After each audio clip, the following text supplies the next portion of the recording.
Periodic টেবিলের class 11-এর এই ক্লাসে আমরা আয়নীয় বিভব নিয়ে পড়ব। এটা আরেকটা পর্যায়গত ধর্ম, আয়নাইজেশন পোটেনশিয়াল বা আয়নীয় বিভব। কাকে বলে?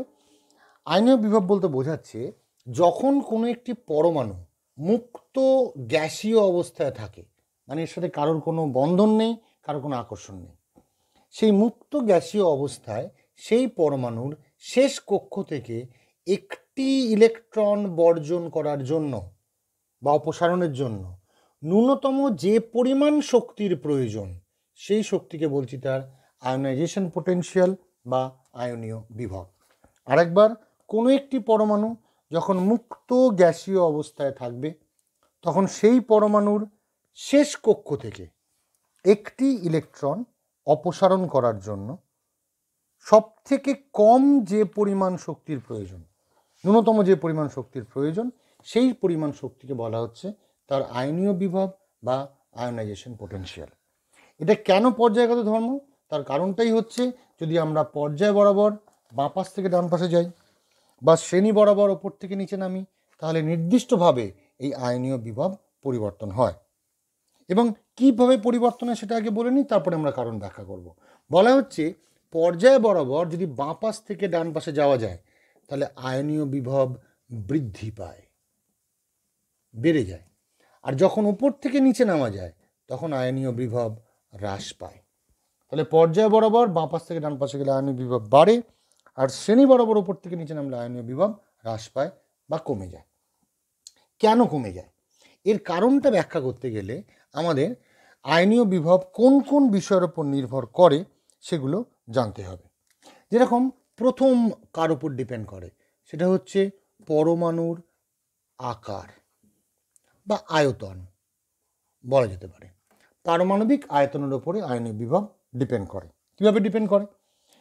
একটা পরমাণুর যদি বাইরের ইলেকট্রনটাকে দেখা যায়, তাকে নিউক্লিয়াস আকর্ষণ করে নিজের দিকে রেখে দিয়েছে। যত নিউক্লিয়াসের সাথে ইলেকট্রনের আকর্ষণ বাড়ে তত কি হয়, দূরত্ব বাড়ে তত ওর আকর্ষণ কমে যায়। কারণ কুলম্বের সূত্র, দুটো চার্জের মধ্যে আকর্ষণ দেয় দূরত্বের বর্গের ব্যস্তানুপাতিক, তাই দূরত্ব বৃদ্ধি পেলে আকর্ষণ কমে যায়।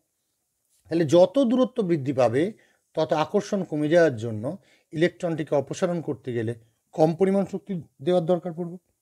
তাহলে যত দূরত্ব বাড়বে তত কম শক্তি দিলেই ইলেকট্রনটা বেরিয়ে যাবে, তার জন্য আয়নীয় বিভবের মানটা কমবে। তাহলে যত পরমাণুর আয়তন বৃদ্ধি পায় তত আয়নীয় বিভবের মান কমে, পরমাণুর আয়তন যত হ্রাস পায় আয়নীয় বিভবের মান তত বাড়ে। এই জন্য পর্যায় বরাবর বাঁ পাশ থেকে ডান পাশে গেলে কি দেখি আমরা, বাঁ পাশে ডান পাশে গেলে পারমাণবিক আয়তন কমছে, তার জন্য আয়নীয় বিভবটা বৃদ্ধি পাচ্ছে। তাহলে প্রথম ডিপেন্ড করছে পারমাণবিক আয়তনের উপরে, এবং পারমাণবিক আয়তন বৃদ্ধি পেলে আয়নীয় বিভবের মান হ্রাস পায়। 2 নম্বর 2 হচ্ছে নিউক্লিয়াসের আধান। নিউক্লিয়াসের আধানের ওপরও ডিপেন্ড করে। কিভাবে ডিপেন্ড করে? সিম্পল ব্যাপার, দুটো পরমাণু সেম আয়তন, একই আয়তন। যদি একটা পরমাণুতে ধরলাম 4টে প্রোটন আছে, একটা পরমাণুতে 6টা প্রোটন আছে, বুঝতেই পারছি 4টে প্রোটন যে বলে বাইরের ইলেকট্রনকে আকর্ষণ করবে, 6টা প্রোটন তার থেকে বেশি বলে আকর্ষণ করবে, অর্থাৎ এক্ষেত্রে ইলেকট্রনটিকে বাইরে বের করার জন্য অতিরিক্ত শক্তির প্রয়োজন পড়বে। তার জন্য নিউক্লিয়াসের আধান বা কার্যকরী নিউক্লিয় চার্জ যত বৃদ্ধি পাবে তত আয়নীয় বিভবের মানটা বাড়বে, কারণ আকর্ষণ বাড়বে, ফলে ইলেকট্রনটাকে সরানোর জন্য অতিরিক্ত শক্তির প্রয়োজন পড়বে। এদের খুব সিম্পল ব্যাপার, যার উপর আয়নীয় বিভব বেশিরভাগ ক্ষেত্রে ডিপেন্ড করছে। এইবার বিশেষ কিছু ব্যাপার। এবার থার্ড যেটা ডিপেন্ড করছে সেটা হচ্ছে আবরণী প্রভাব বা স্ক্রিনিং এফেক্ট। কাকে আবরণী প্রভাব বলে? আমরা আব্বাউ প্রিন্সিপাল অনুযায়ী দেখতে পেয়েছি যে যখন পরমাণুগুলোর ইলেকট্রন বিন্যাস হয় তখন অনেক সময় বাইরের কক্ষের কোনো উপকক্ষ ভেতরের কক্ষে প্রবেশ করে যায়। ফর এক্সাম্পল 4s 3Dর ভেতরে প্রবেশ করে যায়, কারণ 4sের ইলেকট্রিসিটি বা 4sের শক্তি স্তর অনেক কম, 3Dর ভেতরে প্রবেশ করে যায়। আবরণী প্রভাব বলতে বোঝাচ্ছে যে ভিতরের কক্ষগুলি বাইরের কক্ষের ঘূর্ণায়মান ইলেকট্রনের প্রতি নিউক্লিয়াসের আকর্ষণটাকে কমিয়ে দেয়। কেন কমিয়ে দেয়? কারণ নিউক্লিয়াসের বাইরে ধরে নিলাম 2টি কক্ষ আছে, ভিতরের কক্ষে ইলেকট্রন ঘুরছে, নির্দিষ্ট পরিমাণ ইলেকট্রন, বাইরের কক্ষে ইলেকট্রন ঘুরছে। এই যে ভিতরের কক্ষে যে ইলেকট্রনগুলো থাকে, সেই ইলেকট্রনগুলো কি করে, নিউক্লিয়াসের বাইরের কক্ষের মধ্যে একটা স্ক্রিন বা একটা পর্দা সৃষ্টি করে। তার ফলে এই কক্ষটি না থাকলে যতটা আকর্ষণ হওয়া উচিত, কক্ষ থাকার জন্যে তার আকর্ষণ বলটা আরও কমে যায়। এই জন্য বহু ইলেকট্রন বিশিষ্ট মৌলের ক্ষেত্রে এই আবরণী প্রভাবের জন্য আয়নীয় বিভব কম হয়। বহু ইলেকট্রন বিশিষ্ট মৌলের ক্ষেত্রে ভিতরের কক্ষে যে ঘূর্ণায়মান ইলেকট্রন সর্ববহিস্থ কক্ষের ইলেকট্রনের উপর একটা পর্দার মতো কাজ করে ফেলছে। এই কাজ করার ফলে কি হয়, বাইরের ইলেকট্রন খুব সহজে বেরিয়ে যায়। তাহলে আবরণী প্রভাব বাড়লে আয়নীয় বিভব কমে, কারণ নিউক্লিয়াসের আকর্ষণ, বাইরের ইলেকট্রনের প্রতি আকর্ষণ কমে যায়। কার আবরণী প্রভাব বেশি? মনে রাখতে হবে এস উপকক্ষের আবরণী প্রভাব সব থেকে বেশি। ওই জন্য 3D থেকে ইলেকট্রন সহজে বেরিয়ে যেতে পারে, কারণ 4s 3Dর ভেতরে প্রবেশ করে যায়। তাহলে এস উপকক্ষের আবরণী প্রভাব সব থেকে বেশি, তারপরে পি, তারপরে ডি এবং সব শেষে এফ। তাই আবরণী প্রভাবের যে রেশিওটা বা যে অর্ডারটা, সেটা হচ্ছে এস সব থেকে বেশি, এফ সব থেকে কম। এটা গেল নেক্সট ডিপেন্ডেন্সি, যার উপর ডিপেন্ড করে, সেটা হচ্ছে আবরণী প্রভাব। এবার নাম্বার ফোর যেটা আসছে সেটা হচ্ছে পেনিট্রেশন এবিলিটি বা প্রবেশ ক্ষমতা।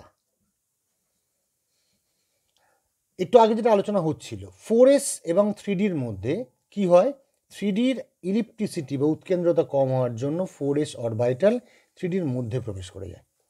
এর ফলে কি হয়, এর ফলে দেখা যায় 3D এবং নিউক্লিয়াস এদের মাঝখানে একটা অতিরিক্ত 4s উপকক্ষ চলে আসে। ফলে নিউক্লিয়াস যে বল দ্বারা 3Dকে আকর্ষণ করবে, 4sটা থাকার জন্য সেই বল দ্বারা আকর্ষণ করতে পারে না। অন্যদিকে 4s থাকা উচিত বাইরে, সে 3Dর ভেতরে প্রবেশ করে গেছে। তার জন্য 4sের ইলেকট্রনগুলো কিন্তু সহজে বেরোবে না, কারণ সেটা 3Dর ভেতরে প্রবেশ করে আছে কিছুক্ষণের জন্য।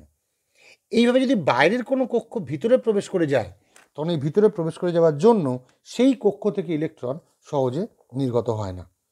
তাই যদি কোনো অরবিটালের এই পেনিট্রেশন ক্ষমতা বেশি হয় বা প্রবেশ করার ক্ষমতা বেশি হয়, সেই অরবিটাল থেকে ইলেকট্রন সহজে বেরিয়ে যায় না। এই জন্যেই তাদের আয়নীয় বিভব অপেক্ষাকৃত বেশি হয়।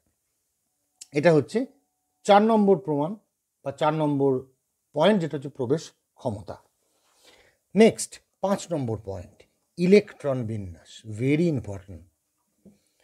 আমরা যদি পরপর দেখি, 3 নম্বর উপকক্ষটায় যদি বা 3 নম্বর পর্যায়ে যদি দেখি, 2 নম্বরটাই দেখা যাক, lithium, beryllium, boron, carbon, nitrogen, oxygen, fluorine, neon. এবার নিয়ন ছেড়ে তো ফ্লোরিন, এইভাবে আছে। তো আমরা জানি বাঁ পাশ থেকে ডান পাশে কি হয়, বাঁ পাশ থেকে ডান পাশে আয়তনটা কমতে থাকে, আয়নীয় বিভব বাড়বে।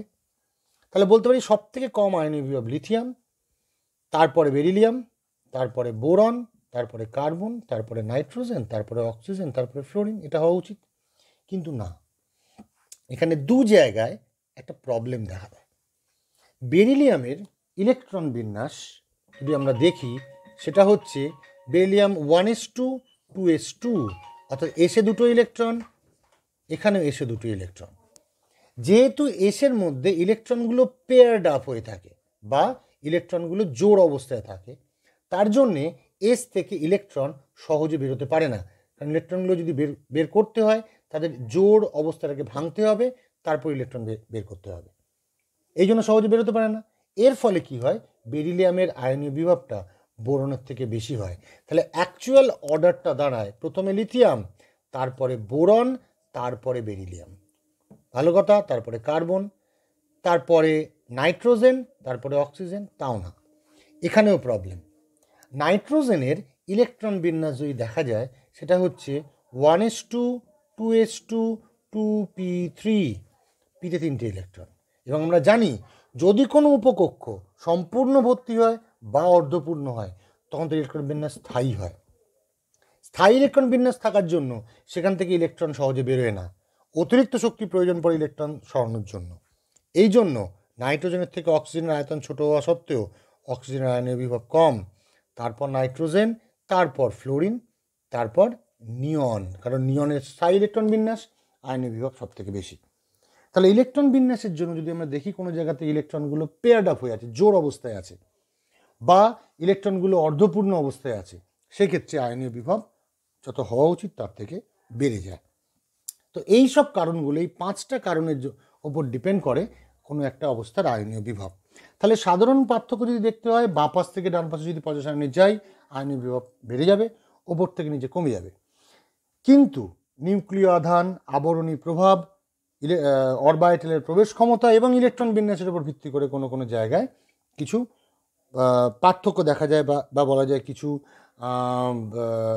সীমাবদ্ধতা দেখতে পাওয়া যায়, কিছু এক্সেপশনস থাকে। সেই এক্সেপশনসগুলো আমাদের এর ওপর ভিত্তি করে মনে রাখতে হবে। তো এইভাবে আমরা আয়নীয় বিভবগুলোকে ব্যাখ্যা করব। ছোট ছোট অনেক প্রশ্ন দেয়, যে প্রশ্নগুলো এই 5টা ধর্মের কথা মানে মনে রাখলে যে প্রশ্নগুলো উত্তর করাটা সুবিধা হবে।